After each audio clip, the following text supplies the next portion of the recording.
Hey friends, today I will tell you a simple Rubik's Cube trick by which your cube will look like this. So first let me resolve it.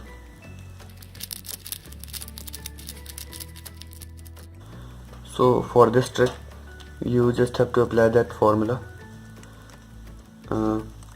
Left up, top left, right up, top right, left up, top left, right up, top right, left up, top left, right up, top right.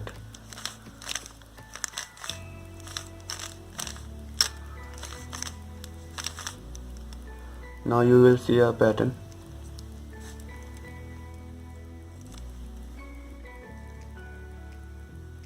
To reverse this pattern, you can apply this formula again.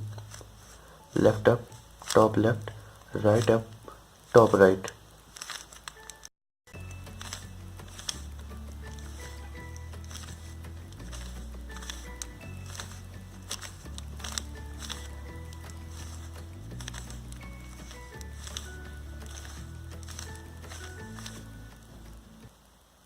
Thanks for watching.